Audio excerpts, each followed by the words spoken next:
여러분 오늘도 잘 견디고 계십니까? 김명준의 뉴스파이터입니다.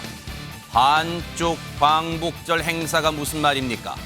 독립운동가 선조들이 천국에서 양쪽으로 나뉘어 앉아서 싸우고 계실까요? 윤동주 시인은 하늘을 우러러 한 점 부끄러움 없길 바랐는데 하늘을 우러러 한없이 부끄럽습니다, 지금. 이러다 나중에는요, 태극기도 반으로 갈라서 흔들어댈지 모르겠습니다. 8월 16일 금요일 김명준의 뉴스파이터 너무나 안타까운 마음으로 시작해 보도록 하겠습니다.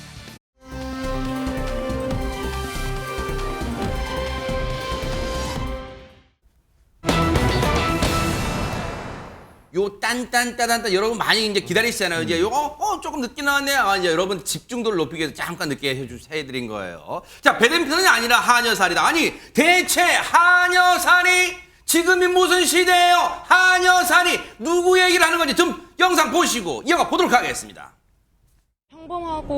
평범하게 올라올 것 같다는 선수, 그런 선수라고 생각되실 수 있겠지만 정말 저도 많은 시련과 고난, 역경 이런 것도 많이 그래도 겪지 않아도 될 것들을 겪으면서 올라왔다고 생각을 해요.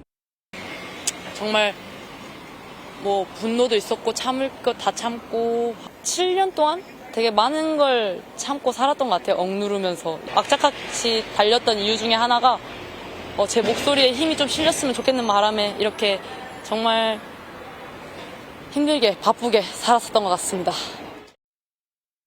우리 국민에게 그리고 대한민국의 크나큰 선물 금메달, 이 금메달도 금메달이지만 정말 배드민턴계에 정말 이 가뭄의 담비 같았던 금메달을 안겨줬던 안세영 선수 영상을 보여드렸는데 그러면 안진용 기자님, 안세영 선수가 하녀살 이걸 무슨 연관이 있다는 거예요?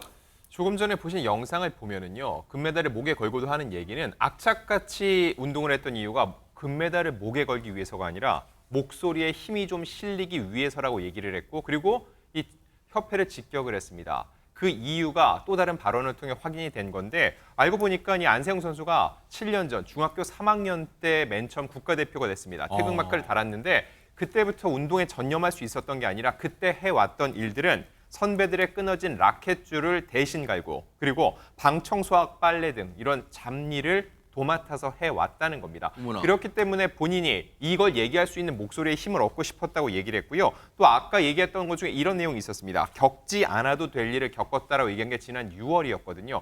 그때도 사실 그 얘기를 구체적으로 하지 않았는데 결국 금메달을 목에 건 후에 왜 지금 이 시점에 누군가는 지금 얘기를 해야 되냐 하지만 안세영 선수 입장에서는 지금이야말로 본인의 목소리를 실을 수 있는 적기였다고 판단을 했던 것으로 보입니다. 아니 듣고도 지금 우리가 놀라잖아요. 우리 귀를 의심하잖아요. 7개월도 아니고 7년 동안 그 횟수도 그 기간도 놀랍습니다만 장유민 변호사님, 안세영 선수가 이 대표팀 생활하면서 겪었다는 빨래? 이게 언제적 얘기예요, 이게 지금? 그렇죠. 이렇게 세계적인 선수가 선배의 빨래를 대신한다고 방 청소까지 한다고 그것도 7년 동안이나 워낙에 안세영 선수가 중3 때 어린 나이에 국가대표가 되다 보니까 같은 합숙 훈련을 하게 됐는데 막내 생활이 길어지니까 막내한테 이런 일들을 잡무를 다 밀었던 것 같습니다. 그러면 본인도 훈련이 고되고 쉴 때는 제대로 쉬어야 되는데 이 제대로 쉴 시간에 쉬지를 못함으로써 컨디션 관리에도 상당히 난조를 겪을 수밖에 없었다는 거죠. 그래서 안세영 선수의 부모가 지난 2월에는 협회 관계자들을 만나서 한 7가지만은 제발 좀 들어달라라고 당부를 했다라고 합니다. 여기에는 당연하지만 이렇게 선수에게 잡무를 하는 이런 문화는 최소한 없어져야 되지 않겠냐는 요구가 들어갔고요.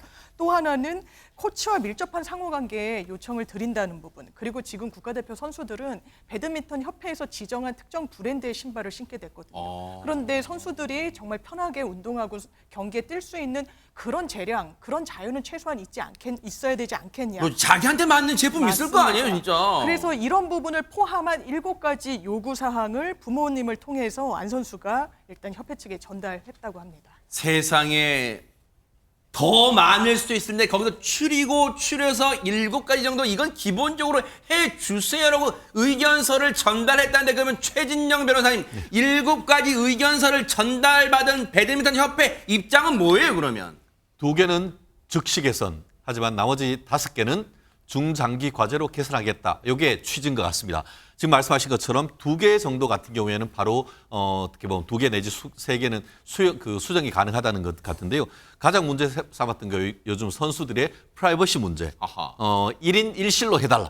이런 부분과 관련해 가지고는 어쨌든 선수촌에서의 어떤 1인 1실 이 부분은 즉각적으로 수용하되 다만 해외에 나갔을 때는 아무래도 비용 어떻게 보면 예산의 한계가 있다 보니까 2인 1실로 하되 그런 부분에 대해서도 앞으로 개선해 나가겠다라고 얘기를 하고 있고 지금 그 해외 특히 뭐 가까운 데야 모르겠습니다만 미주라든가 유럽 갈 때 이코노미 타는 것 이거 만만치 않은 건 아니겠습니까? 그렇죠. 근데 이 부분과 관련해 가지고도 지금까지는 뭐 업그레이드 이런 부분에 대해서는 안 돼! 이렇게 했었는데 이제는 이코노미를 하되 본인이 추가 비용을 하면은 업그레이드를 해서 비즈니스를 탈 수 있도록 하는 본인이 돼야 되는 거예요 이것도? 예, 대신 본인이 비용을 하도록 하는 것이고 지금 실질적으로 지금 그 외에 신발 같은 경우에도 굉장히 문제되는 것 같습니다. 실제로 지금 안세영 선수 같은 경우에도 이 신발에 대해서도 문제를 제기를 했었는데 이 부분 같은 경우에도 이게 그 현재의 어떤 개인적으로 하기는 좀 어렵지만 결국 지금 후원하고 있는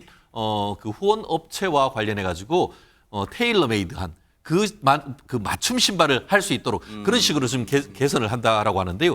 그 외에는 오래된 선수단의 관행이기 때문에 이런 부분 관련해 가지고는 당장 해결할 수가 없고 점진적으로 해결하겠다 하는데 과연 그 점진적이라는 것이 언제가 될지 기한이 없다는 것이 문제죠. 그럼 보세요. 사실은 우리가 미루어 추정해 보건대 이 7가지 안세영 선수 측, 즉 부모님이 배드민턴 협회에 전달한 7가지 사안 중에 해결할 수 있는 게 2가지 정도인데 그 앞에 어떤 말을 붙였어요? 배드민턴 협회가 오래된 관습이기 때문에 그 말은 뭐예요?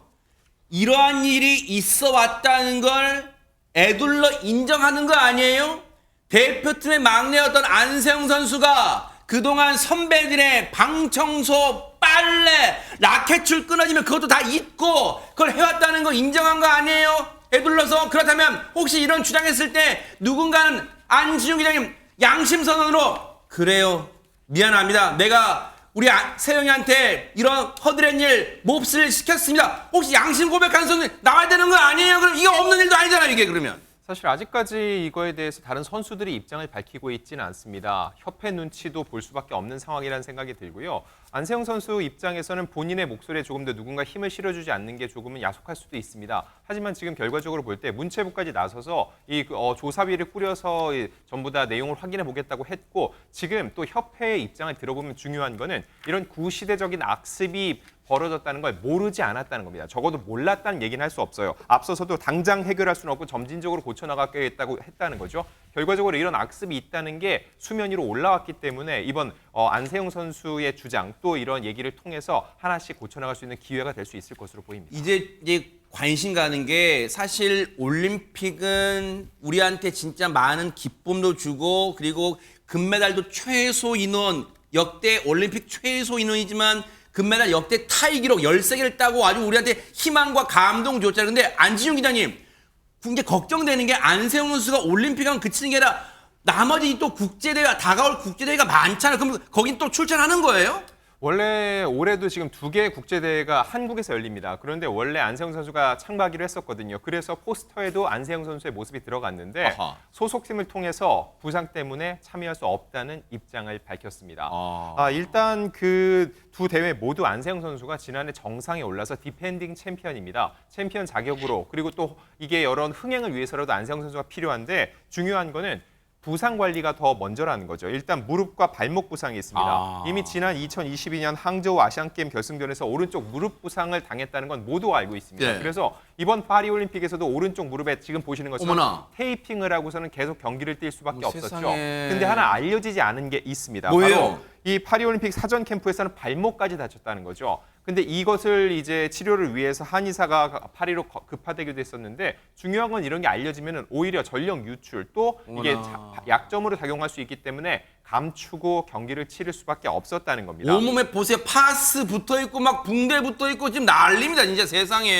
네, 근데 임의로 내가 이렇게 아파서 나갈 수 없습니다라고 하는 거는 오히려 문제가 될 수 있기 때문에 정확히 진단서가 4주가량 휴식이 필요하다는 진단서가 있어서 이를 제출을 했고 그래서 두 대회는 참여할 수 없다고 밝혔는데 하지만 이건 표면적인 이유고 조금 더 깊이 들여다보면은 아무래도 최근에 이런 협회와의 불협화음이 있기 때문에 이런 상황 속에서 안세영 선수가 출전하는 것이 심리적으로도 부담이 됐을 거란 생각이 드는데 하지만 이 경기라는 게 육체적인 것도 중요하지만은 멘탈 게임이라고 하죠. 본인이 심신이 모두 지친 상태에서 무리하게 경기를 치르다가는 돌이킬 수 없는 그런 부상에 이를 수 있기 때문에 안세영 선수 입장에서는 이번 대회는 거르고 조금 더 본인을 재충전하는 기회로 삼을 것으로 보입니다.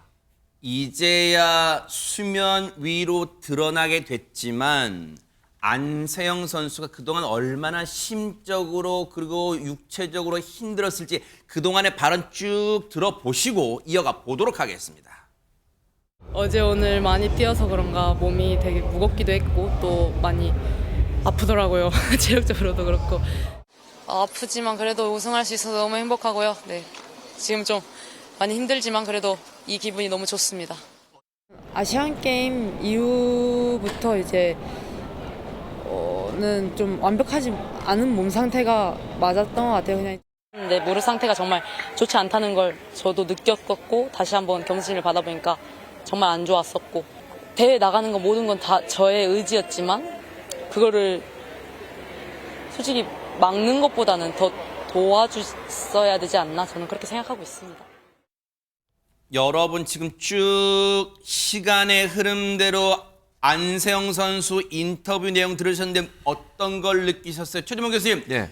딱 들리는 표현만 봐도 몸이 안 좋아요, 아파요, 몸 상태가 불안전해요, 뭐 지금 다 이런 얘기밖에 안 나와요 지금. 그러니까 계속 아픈 상태에서 경기를 해왔던 것 같아요. 지금 경기 끝날 때마다 인터뷰하는 거 몸이 안 좋다는 얘기 그러네요. 하잖아요. 네. 그러면 그 몸을 먼저 건강하게 하고 나서 경기를 뛰게 해야죠. 맞아요. 아무리 메달이 급해도 우리나라에게 정말 중요한 선수라 하더라도 그 선수의 오랫동안 선수생활 할 수 있도록 멀리 봐야 되잖아요, 그래야 멀리. 되죠. 그런데 그렇게 하지 않고 저렇게 무리하게 뛰도록 만드는 것도 저는 문제라고 보여지는데 네. 이러다 보니까 이런 소식이 전해지니까 사실 SNS에 많은 누리꾼들이 안세영 선수를 응원하는 메시지도 옮기면서 동시에 협회에 대한 비난의 목소리도 높아지고 있는 그래요? 상황입니다. 뭐라고 글을 올리고 네네. 있냐면 누리꾼들이 배드민턴이 아니라 한여살이네라고 글을 올린 분도 계시고요. 아이고. 아직도 저런 악습이 남아있다는 게 놀랍다. 그렇죠. 이런 얘기가 있고 구시대적이고 비합리적인 요구다.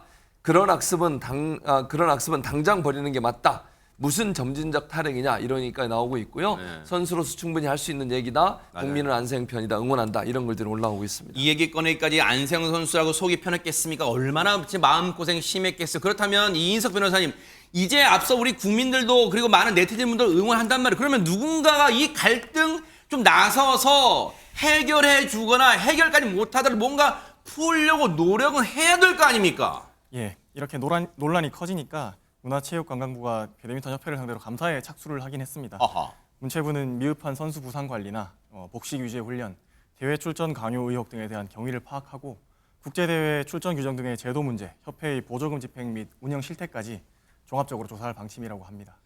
이제 문화체육관광부가요, 비단 배드민턴 협회만 들여다보겠다는 거 아니에요. 지금 다른 종목까지 이제 들여다보겠다는 건데 이제 그게 과연 파장으로 또 다른 파장이 될지 아니면 이참에 한번 환부를 도려내는 게 맞는지 한번 차근차근 어떤 섣불리 결론 내리지 않고 차근차근 따라붙어 보도록 하겠습니다.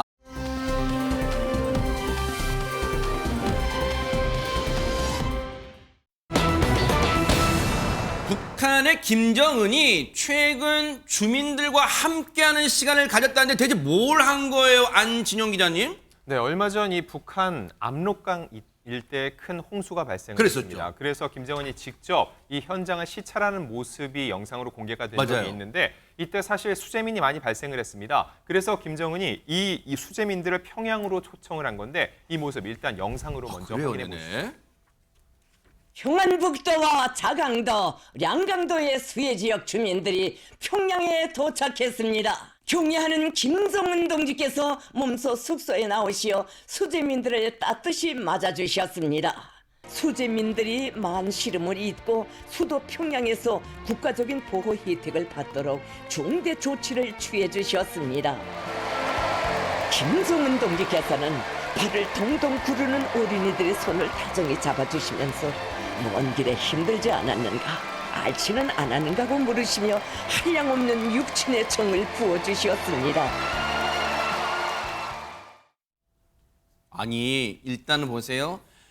김정은 앞에서 주민들이 두 팔 보고 울면서 환호하고 일단 그게 중요한 게 아니라 장유미 변호사님, 저 정도로 많은 수재민이 발생했다는 거예요? 그렇죠. 왜냐하면 평양으로 이주를 한 취약 수재민 수만도 13,000명이 넘는다는 겁니다. 취약 수재민은요, 수재민 전원이 아니라 아이나 노인, 아니면 환자, 영예 군인, 아니면 아이가 있는 어머니 등 이렇게 수재를 이겨내기 어려운 일부 계층만 평양으로 지금 일시 이주를 시킨 것이거든요. 그러니까 전체적인 수재민 규모는 이를 훨씬 넘을 걸로 지금 보이는 상황이고요. 아하. 일단 이 부분을 대단한 치적으로 홍보하고자 하는 것 같습니다. 김정은은 환영사를 별도로 발표를 하기도 했는데, 환영사 내용은 이 사람들을 묵게 한 곳이 4.25 여관이라는 곳이라고 합니다.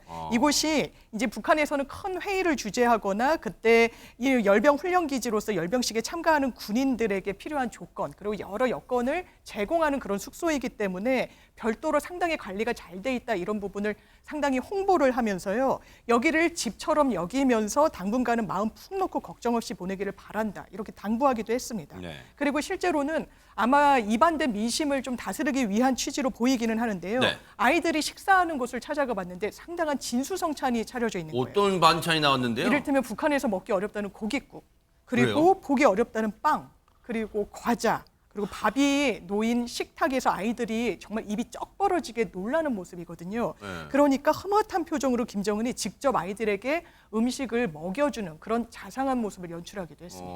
지금 보니까 식탁에 뭐 빵, 일단 빵은 아까 아이들이 빵 들고 있고 막 그런 거 보이고, 지금 보니까 고기도 있어 보이는 것 같고, 직접 이 아이들을 또 이렇게 품에 안고 눈물도 닦아주고, 보세요, 과일도 있고, 지금 여러분 보시죠, 고기도 있어 보이고 그래요. 진짜 뭐 있는데, 최진영 변호사님, 지금 이제 좀 더 확대드렸는데, 과일도 있고 고기도 있고 국도 있고 막 그래요. 지금 빵도 있고 음료수도 있고. 그런데 진짜 평소에 아이들한테 저렇게 먹이는 게 중요하지, 지금 수제 났다고 반짝 저렇게 먹이면 오히려 영양 불균형 나오는 거 아니에요, 이게?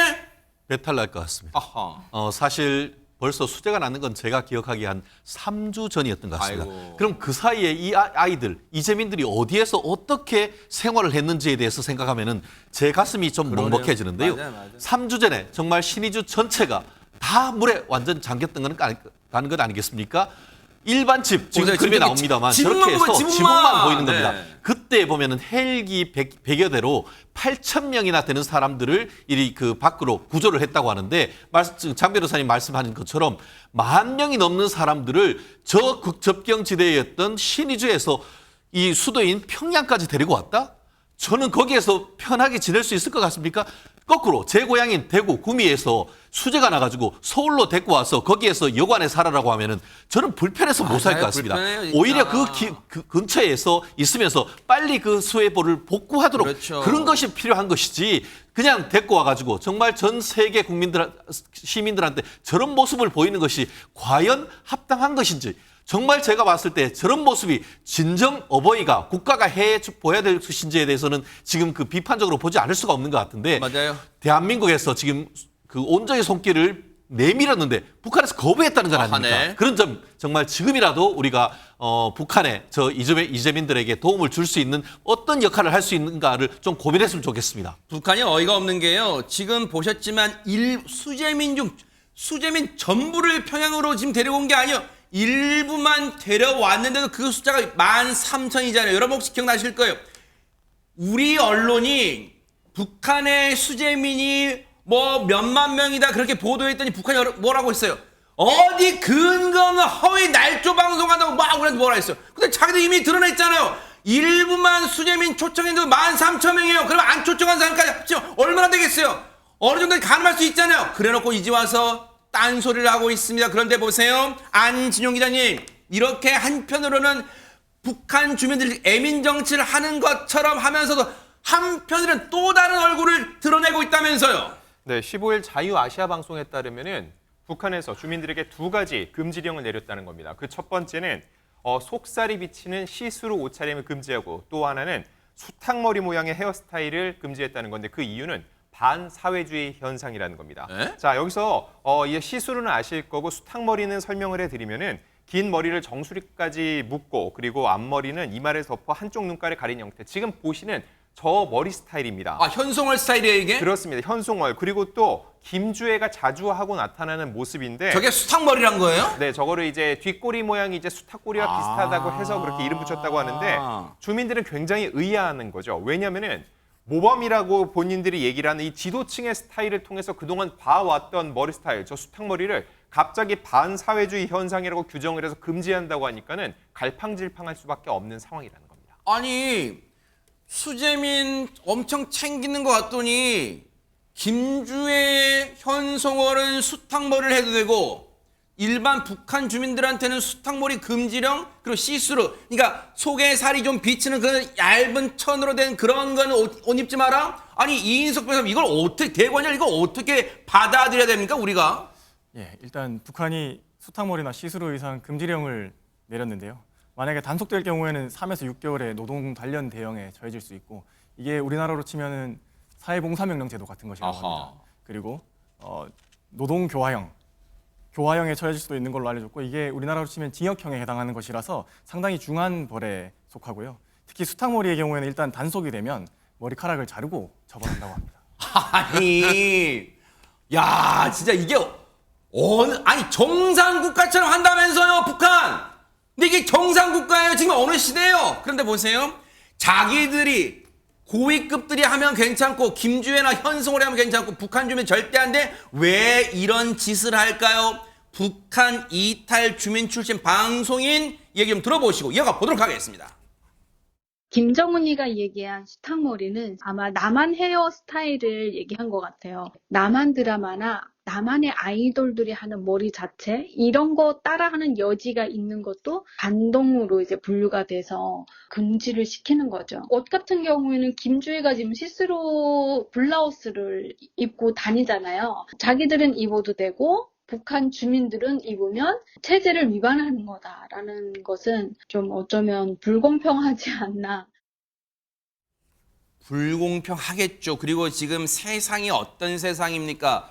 최재범 교수님, 어쨌든 북한 주민들도 알게 모르게 어떤 남한사회 더 나아가서는 세계가 어떻게 돌아가고 있는 걸 다 알 텐데 이렇게 하면 억압하면 당의 반발심이 생기지 않아요? 당연히 어떻습니까? 생길 수밖에 없죠. 물론 북한이라는 독재 국가는 그걸 막 억압하고 막아요. 그러나 그게 계속될 거라고 저는 보지 않습니다. 근데 지금도 사실은 이제 평안북도 소식통에 따르면 네. 이게 이제 자유아시아 방송이라는 방송사가 예, 예. 있는 그 방송의 보도에 따르면 이 불만이 점점 커지고 있다고 그래요. 그래요? 그러니까 지금 아까 그 여성분도 인터뷰 하셨지만 본인들은 입고 다니면서 왜 우리는 못하게? 맞아요. 뭔 차별이에요? 맞아요. 그리고 무슨 공산주의라고 해서 북한이 주민들한테 뭐 미용하는 돈 대주거나 아니면 옷 주는 거 아니잖아요. 아, 네. 자기들이 사 입고 자기들 돈 들여서 맞아요. 미용도 하잖아요. 네. 그거 다 자기들이 하는 건데 왜 우리는 못하게 하냐. 아하. 김주애나 현송월을 할 수 있는데 우리는 못하는 게 말이 되느냐고 하면서 네. 많은 젊은 여성 사이 유행으로 번지고 있대요, 지금. 오호. 근데 이제 문제는 뭐냐면 네. 이걸 처벌을 한다는 거예요. 허허. 그러니까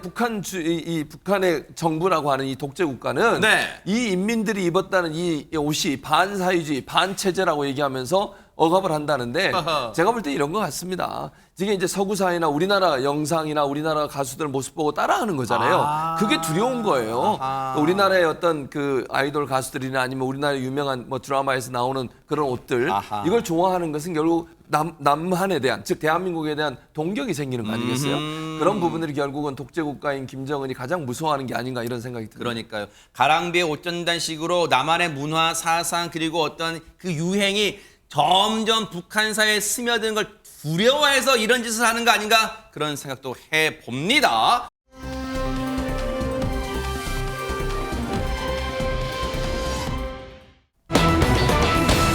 자, 분위기 바꿔볼게요. 아니, 스프레이를 숨겨서 금은방에, 아하! 아직도 모기가 좀 있어서 자기 호신용 갖고 다니는 거 아니에요? 그 스프레이는 맞는데 모기 퇴치용은 아니었습니다. 어떤 일이었는지 설명드릴 텐데요. 네네. 그제 아침이죠. 14일 오전 9시 50분쯤에 서울 강동구에서 있었던 일입니다. 어허. 한 남성이 주머니에 스프레이를 숨긴 채 금은방을 찾았는데요. 네. 아니 금은방을 가는데 왜 스프레이를 갖고 갔지? 어허. 왜? 그 당시 상황 영상으로 한번 직접 그래요? 확인해 보시겠어요? 네네. 영업을 준비 중인 금은방에 모자를 쓴 한 남성이 걸어 들어옵니다. 네. 그리고서는요 이렇게 네. 소파에 앉아서 뭔가 기다리는 모습인데요. 어허. 점주는 이 사장님은 물품을 가지러 금고로 향했고요.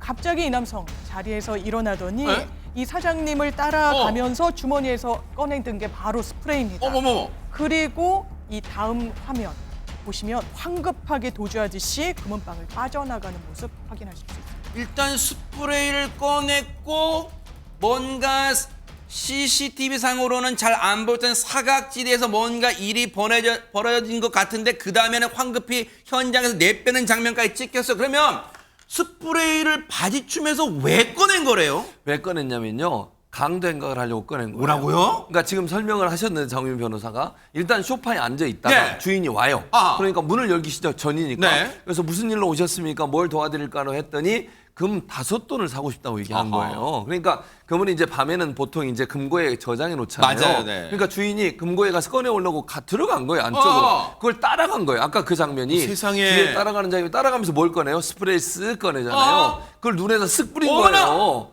그러니까 주인이 이제 눈에 스프레이가 들어가고 얼마나 따갑겠어요. 세상에. 눈을 못 뜨는 사이에 19초 만에 금은방을 털고 도망간 겁니다. 진짜 이런 나쁜 인간이라 했어요. 정말 작정하고 오전 9시 50분에 온 것은 작정하고 왔다는 거 아니에요? 관련 얘기 들어보시고 이어가 보도록 하겠습니다. 스프레이를 얼굴에 몇 번을 뿌리더라고요.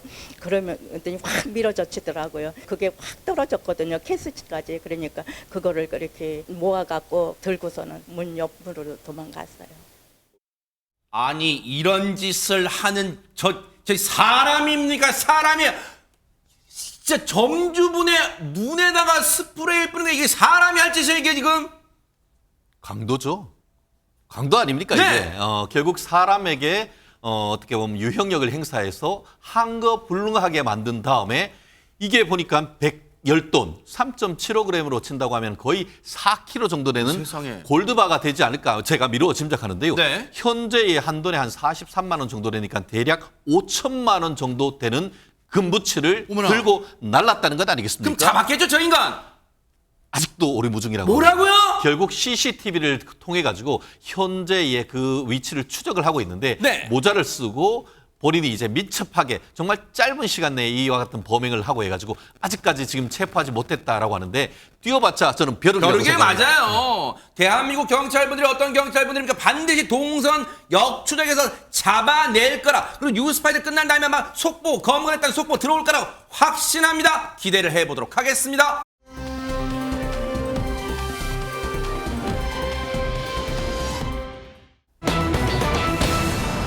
자, 분위 바꿔볼게요. 뭐 태진아 씨 하면 여러분 뭐 모르시는 분이 없을까? 근데 태진아 씨가 아내분을 너무나 사랑해서 만든 노래가 바로 그 옥경이 노래라는 것도 다 아실 텐데, 근데 보세요, 장윤 변호사님, 굳이 새삼스럽게 아내바라기라는 표현을 우리가 넣은 이유가 뭘까요? 원래 태진아 씨는 본인의 아내 이름을 붙인 노래까지 발표할 정도로 굉장한 애처가로 알려져 있죠. 네. 그런데 과거에는 무대에서 선 가수로서의 태진아 씨를 더 많은 분들이 봤다면 네. 지금은 정말 하루 종일 24시간 부인과 붙어 지낸다라고 합니다. 그야말로 아내 바라기가 된 아하. 건데요. 일단 아내분이 5년 전부터 지금 치매 투병 중이라고 합니다. 아이고. 그래서 간병화를 직접 태진아 씨가 직접 하고 있기 때문에 아내 곁을 이렇게 한시도 떠나고 있지 못한 여기 건데요. 아내분이시군요. 그래서 태진아 씨가 그 어느 때보다 특별한 하루하루를 보내고 있다고 하는데 영상으로 한번 확인해 보시죠. 아하, 네네.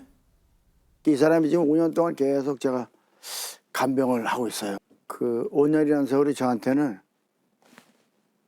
거의 한 50년 이상 가는 것 같아요. 그러네요. 지하 주차장으로 지금 저렇게 휠체어 저거를 제가 타고 주문 오다 한 거예요. 네. 왜냐하면 호흡기 환자니까 걸으면 숨이 차면 안 숨차 되니까. 지금 들고 들어가는 게 네. 휴대용 이 휴대용 산소통이. 오늘 병원에 가자. 오늘 병원 가는 날에. 왜요, 엄마? 가만 있어. 이거 하면 숨을 들지. 얼굴에 주름살이. 간병하면서 생각난 얘기를 내가 이렇게 메모를 해놨어요. 네. 그 메모한 거를 모아서 저 사람한테 이제 노래를 만드는 거죠. 마지막까지 당신과 함께 갈 거예요.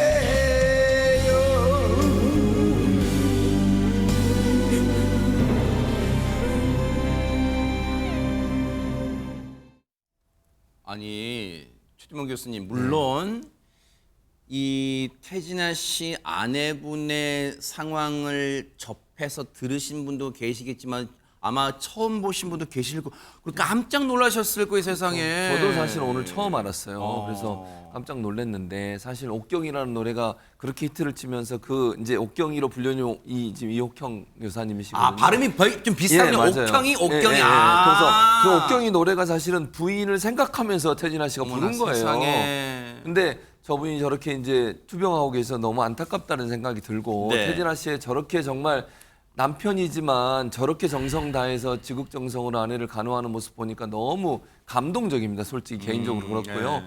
아내 몸에 딱 맞는 특별 제작한 저 휠체어를 타고 다니는데 이유가 뭐냐면 걸으면 호흡기 질환이 있으신 거예요. 이옥형 여사가 세상에. 호흡기 질환이 있는데 거기에 치매까지 지금 온 거거든요. 아이고. 그래서 지금 타자마자 코에 그 산소 호흡기를 대잖아요. 네. 호흡기 질환에 지금 치매까지 와서 두 가지 병을 하고 지금 되네요, 저 지금. 장면이에요. 예, 예. 그리고 지금 저게 공연 가시는 거예요. 어머나. 태진아 씨 공연? 예, 그렇습니다. 아. 그러니까 공연 갈 때 사실은 저렇게 아픈 아내를 데리고 간다는 게 쉬운 일 아니잖아요. 맞아요. 그런데 늘 함께 하고 싶어서 5년이라는 시간 동안 저렇게 데리고 다니면서 본인 공연한 도 보여주고 제가 볼 때 저 아내 되시는 이옥형 여사도 그거 보면서 얼마나 기쁘겠어요. 저는 그런 마음이 들거든요. 또 하나 여러분 들으셨는지 모르겠지만 아까 대화하는 과정에 이옥형 여사가 남편인 태진아 씨한테 뭐라고 불러요? 엄마라고 불러요. 엄마. 치매 때문에 그런 거거든요. 그러니까 태진아 씨가 그 아내를 이렇게 쓰다듬어 주면서 뭐라는 거예요? 아빠라고 그래요, 본인을. 아유. 그래서 더 두 분의 그 사랑이랄까요? 그리고 태진아 씨의 저런 정성 정말 꼭 이옥형 여사가 회복됐으면 좋겠어요. 맞아요. 반드시 회복될 거로 믿어요. 24시간 붙어 다니면서 맞아요. 일정을 소화하는 태진아 씨의 모습이 너무 존경스럽습니다. 네. 그리고 꼭 응원해드리고 싶습니다. 맞아요. 근데 안지윤 기자님 사실 이런 생각도 들어요. 사실 천하의 태진아 씨가 이런 표현 좀 송구합니다. 제가 해볼게요. 적나라하게. 돈이 없겠어. 간병인을 쓸 돈이 없겠어요. 근데 그게 아니잖아요. 자신의 손으로 뭔가 아내분과 조금이라도 더 시간 보내고 싶은 그 마음에 선생님 자신의 공연을 가는데도 아내분을 챙겨서 간다. 이거 쉽지 않잖아요. 자신의 일정 소화하는 것도 버거운데 아내까지 손수 챙기는 거죠. 지금 치매를 앓고 있는데 치매 환자들의 특징 중에 하나가 뭐냐면요. 쉽게 불안해진다는 거죠. 어머나. 왜냐면 옆에 있는 사람도 못 알아볼 때가 많은데 태진아 씨가 곁에 있을 때 가장 아내가 안정적이라는 걸 태진아 씨가 안다는 겁니다. 세상에. 또 하나 중요한 건 환경이에요. 곁에 이렇게 잘 아는 사람이 있어도 낯선 환경에 가면 또 불안해질 수밖에 없거든요. 그래서 태진아 씨는 이 일과 일상을 함께하기 위해서 지금 사무실 공간과 본인이 일하는 그리고 실제로 생활하는 공간을 모두 한 이 건물 안에 두고 있다는 겁니다. 그래서 아내를 최대한 안정적으로 배려하고 있다는 건데 지금 보시는 저 공간이 바로 그 공간입니다. 일과 일상을 모두 함께하고 있는데 그래서 아까 그 차량에 아내를 태우면서 불러줬던 노래 있죠. 당신과 함께 갈 네. 거예요. 그 노래 역시 저 작업실 안에서 탄생됐다고 하고요. 아내에게 평소 남기고 싶었던 얘기를 메모로 적어놨다 가사를 썼다고 하는데 네. 사실 생각해보면 태진아 씨는 아내를 향한 노래를 많이 불러왔습니다. 옥경이도 그랬었고 거울도 안 보는 여자도 굉장히 유명한 노래죠. 그랬죠. 이렇듯 아내를 상대로 노래를 불렀던 태진아 씨였기 때문에 지금 이 순간도 아내와 함께하면서 또 아내를 위한 노래를 계속 만들고 있는 겁니다. 근데 보세요. 아내 간병하면서 마치 이제 표현이 조금 송구합니다. 마치 이제 어떤 작곡가들이 악상이 떠오를 때마다 막 메모하자는데 그런 식으로 아내를 생각하면서 적어놨던 메모들을 연결해서 가사를 노래 가사가 되고 그게 곡을 만들고 이제 하나의 노래가 됐다는 건데 세상에 태진아 씨가 뭐라고 한 줄 아세요? 녹음을 하는데 울먹울먹 해가지고 간신히 녹음을 마쳤다는 거예요. 수십 년 노래를 불러왔을 태진아 씨가 왜 녹음에 이렇게 애를 먹었을까요? 얘기 들어보시고 이어가 보도록 하겠습니다.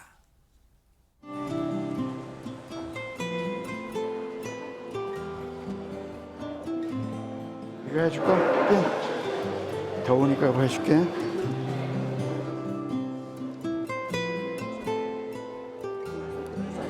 그렇지. 이것도 좀 걷어줄까? 시원하게 여보? 아니요, 있어요. 괜찮아? 더운데. 괜찮아? 그러면 집사람은 왼손에. 자다가 화장실 가려고 본인이 혼자 일어나면 이 땡겨지잖아. 힘은 들지만 그래도 감사하다. 왜? 이렇게 끈으로 묶어놓고 화장실 가고 그것도 고맙고 감사하고 행복한 일이구나. 그렇게 생각하는 거예요. 뭐 그림 같은 거 그리는 건데 기억력이 좋아진대. 해바라기 꽃이야? 네, 그러면 당신 얼굴을 내가 하나 그려야 돼. 이 사진이 여보 당신 한국에 처음 왔을 때 미국에서 왔을 때 사진이잖아. 근데 최대한에 내가 그린 거야. 거의 막 피카소 그린 것 같아. 피카소 그림. 그죠 여보? 아니야? 어머 세상에 태진아 씨 아내분 젊었을 땐 정말 우리가 리즈 시절 그러잖아요. 정말 얼굴 고우시고 미인분이셨는데 장유미 변호사님 앞서 태진아 씨 얘기 들어보니까 잘 때도 끈으로 묶고 잔다는 왜 그런 거예요? 왜냐하면 아내분이 밤에 화장실을 가다가 넘어져서 크게 다친 적이 있었기 어머나. 때문이라고 합니다. 이 침대에서 화장실까지는 한 3m 정도밖에 되지 않는데 거기를 혼자 힘으로 가는 것도 상당히 힘들었던 거죠. 세상에. 그 사고가 있은 이후부터 태진아 씨는 손을 아내랑 같이 묶고 잠에 든다는 거예요. 그리고 본인이 아내가 혹시 잠에서 일어나거나 깼을 때 본인이 직접 알아채려고 침대에 뭘 깔았는지 아세요? 종이를 깔았다는 겁니다. 아유. 그러면 조금만 기척이 있어도 바스락 소리에 본인이 어머, 먼저 세상에. 대처할 수 있기 때문에 이렇게까지 조치를 했다는 건데 어머나. 이렇게 지극정성인 이유가 있었습니다. 본인이 무대에서 그리고 팬들로부터 환호와 스포트라이트를 받는 그동안에 아내한테는 상대적으로 소홀하지 않았나라는 그런 생각이 들면서 아이고, 가슴이 미어지기 때문에 아내한테 내가 더 잘해야 되겠다 이런 생각이 든다는 거고요. 아내분이 지금 치매 투병 중이시잖아요. 네. 그러니까 지금 기억이 사실상 마지막 기억이고 과거 기억은 아이고. 다 희미해지니까 항상 태진아 씨 본인이 힘들어도 아내한테는 웃는 모습만 밝은 모습만 남길 수 있도록 본인이 노력하고 있다고도 전했습니다. 세상에 최진영 변호사님 태진아 씨 본인에게만 집중해 본다면 이미 수십 년 사랑도 받아왔고 히트곡도 엄청 많고 그리고 이미 가요계에서는 선배 숫자보다 후배 숫자가 엄청나만 대선배란 말이에요. 근데 지금 아내 바라기로 24시간 아내분과 함께하는 이 태진아 씨의 마음은 어떤 마음 심경일까요? 사실 우리 통념으로는 긴 병에 효자 없다는 말이 있지 않습니까? 사실 5년 정도 치매를 뒷바라지 직접 한다는 것은 정말 말 그대로 인고의 세월입니다. 그러겠네요. 그런데 그것도 저렇게 달게 받으면서 내가 오늘의 내가 있는데 오늘의 태진아가 있기까지 이 나의 부인의 어떤 지원이 없었으면은 이것을 하지 못했다라는 그런 어떻게 보면 작은아마 되갚아 주겠다고 하는 그런 사랑이 있는 것 같습니다. 그러네요. 그렇지 않다고 하면 이건 거의 불가능하죠. 맞아요. 보통 부부는 어떻습니까? 24시간 있으면 거꾸로 이혼한다고 해요. 맞아요. 그런데 저렇게 이제 그 같이 잘 때 손 묶고 자고 밖에 일하러 갈 때 같이 간다는 것은 정말 지극한 사랑이 아니면 어떻게 보면 불가능한 것인데 지금 태진아 씨 같은 경우에는 내가 아내를 고칠 수 있다고 하면은 내가 가진 모든 것을 다 팔아서라도 그 약으로 부인을 고쳐주겠다라는 의지를 보이는 것을 보면은 정말 치매를 고칠 수 있는 약이 곧 어떻게 보면 발명되었으면 하는 그런 바람입니다. 그러니까요. 지금도 태진아 씨가 가요 이 무대에서 옥경이 부를 때 마지막에 그 외치는 거 있잖아요. 옥경아! 하는 거 있잖아요. 지금 아마 그 마음인 것 같아요. 아내분을 사랑하는 그 마음을 절절히 담아 옥경이를 하루에도 수십 번씩 외치고 있지 않을까 그런 생각인데 정말 기적은 반드시 일어날 거라고 생각합니다. 이 태진아 씨 아내분 이옥경 씨에게 진짜 치료의 기적이 일어날 거라고 믿어 의심치 않습니다. 응원해 보도록 하겠습니다.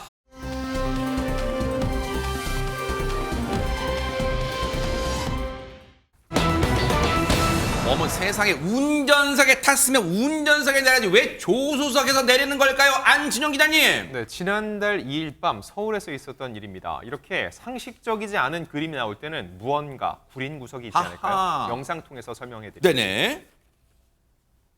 자, 두 30대 남성입니다. 네. 서울의 한 술집에서 술을 마시고 있는 겁니다. 네. 그리고 지금 나와서 다소 비틀거리는 아이고, 비틀비틀하네요, 모습인데 진짜. 그리고 저렇게 주차된 차량으로 향합니다. 어? 자, 그리고 흰 옷을 입은 남성이 운전석에 오르고 검은색 남성이 조수석에 올라탑니다. 어? 자, 기억을 하셔야 됩니다. 아, 대리 안 불러요?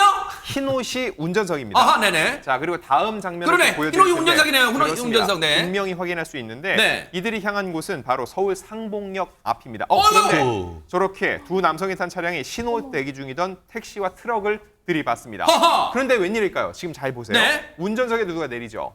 근데 운전석에 내린 사람의 옷은 검은색이에요. 어머나! 지금 보세요. 아니, 무슨 데이비 카퍼필드 마술도 아니고 변복하는 마술을 부린 것도 최진봉 선생님 옷 분명히 아까 탈 때는 하얀색 옷 입은 사람이 운전석 탔잖아요. 맞아요. 네. 그랬으니까요. 그러니까 저거는 사고를 낸 직후에 네. 차량 내부에서 두 사람이 자리를 바꾼 거예요. 어머나, 어머나. 그래서 마치 검은색 옷을 입은 사람이 운전한 것처럼 어허. 보이게 바꿨던 건데 차량 안에서 자리를 바꾸고 허위로 보험을 접수한 것으로 조사가 됐습니다. 허허. 아니 그러면 저 상황에 그냥 모두가 경찰이나 보험사나 다 속아 넘어갔을까요? 이인석 변호사님. 이게 요즘은 CCTV도 많고 블랙박스도 많기 때문에 경찰의 수사망을 피해 나가는 게 쉽지 않습니다. 아하. 네, 실제로 이 사건에서도 경찰이 차량 내 블랙박스를 확인을 해서 네. 두 사람이 자리를 바꾸는 음성을 확인을 했고요. 네. 그리고 사고 현장과 그리고 주차돼 있던 장소를 비추는 CCTV를 봐서 사고 당시 운전자와 사고 후 하차자의 인상 차이가 다른 걸 확인했습니다. 저렇게 보이듯이 흰색, 검은색 완전히 다르지 않습니까? 아, 조수석에 앉아있던 사람이, 즉, 저 탈 때는 조수석에 앉아있던 검은 옷 입은, 짙은 옷 입은 사람이 사고 낸 이후에 운전석에 나왔다. 아니, 근데 우리가 상식적으로 생각할 때는 장윤 변호사님, 둘 다 앞서 CCTV에서는 비틀비틀했는데 저 사람 무슨 생각으로 자기가 운전석에서 내린 거, 저 사람은 안 걸린 거예요, 그러면? 그러니까요. 보통은 조수석에 앉은 사람이 그럼 술을 안 마셨나? 그래서 마치 음주운전이 아닌 것처럼 경찰한테 보이기 위해서 운전대 바꿔치기 했나라고 생각하는데 영상에서 보시면 두 사람 다 같이 술자리에 있었고 취한 것으로 보이거든요. 네. 실제로 경찰이 조사해봤더니 두 사람 같이 술에 취했던 건 맞습니다. 네. 그러면 왜 이렇게 바꿔치기를 했을까? 보험금 때문으로 아하. 보이는데요. 왜냐하면 원래 조수석에 앉아있던 사람이 이 차 소유주와 가족관계였던 거예요. 그러니까 보험 처리를 하려면 운전자가 조수석에 앉아있던 사람이었어야 그러네요. 되는 거예요. 실제로 이 사람 보험금 청구까지 했습니다. 보험회사에서. 이게 접수까지 됐는데 네. 나중에 이거 바꿔치기 한 거구나 라는 사실을 알게 돼서 보험금 신청 취소가 됐고요. 네. 오히려 보험 사기 미수 혐의로 입건까지 됐습니다. 이 사람들 혐의가 여러 가지 있어요. 어쨌든 법적 처벌, 저렇게 잔머리 쓰다간 법적 처벌 달게 받는다는 거 명심하기 바랍니다.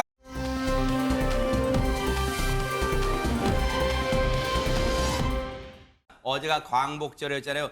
이분들이 정말로 그 누구보다도 열렬하게 아주 기쁘게 독립만세를 외쳤을 것 같다. 그분들이 계시다면서요, 안지우 기자님. 이분들이 만세를 외치는 모습을 보면 정말 깜짝 놀랄 거고 정말 이 모습을 너무너무 보고 싶었을 누굴까요? 겁니다. 영상 통해 확인해 보시죠. 궁금한데요, 네네. 자, 안중근 의사입니다. 어머나. 그리고 조금 있다 이제 김구 선생도 밝게 웃으며 만세를 외칩니다. 어머나, 어머나. 그리고 또 유관순 열사도 누나! 윤봉길 의사도 이렇게 보는 것처럼 어머, 형, 환한 어머! 미소를 지으며 만세를 외치는데요. 멈춰있던 사진 속의 독립운동가들에게 AI로 광복을 전한다면 이런 반응이 있지 어머나, 않을까 하면서 홍범도 만든 장군이네요. 영상이라고 하는데 하늘에선 아마 정말로 이렇게 웃으면서 만세를 외치고 계시지 않을까요? 어머나 세상에. 아니 최재만 교수님 진짜 예. 보시는 시청자분들 가슴 먹먹해지는 그런 장면 같아요. 이거 사실 어떻게 장면이 나온 거예요 이게? AI로 만든 거예요. 아. AI 기술로 만든 건데 이게 안중근, 김구, 유관순, 김마리아, 홍범도, 윤봉길, 김원봉 선생님 등 정말 독립운동에 목숨을 바치는 분들인데 세상에. 저는 저 웃는 모습이 너무 좋아요. 그러네요. 무슨 말이냐면 아이고. 늘 표정, 옆에 사진 보세요. 딱딱한 얼굴, 어두운 얼굴 이런 모습들이에요. 뭔가 전부 다. 비장한 얼굴 그렇습니다. 그랬잖아요. 그런데 저렇게 활짝 웃는 모습 보니까 광복절을 맞이해서 저 선생님들도 하늘에서 천국에서 웃고 있지 않을까 네. 그런 생각이 듭니다. 그래요. 정말 저분들이 우리 순국 선열들이 웃는 날 그런 광복절의 제기를 좀 기대를 해볼게요. 내년에는요. 자, 김명준 뉴스파이터 60초 뒤에 돌아오겠습니다.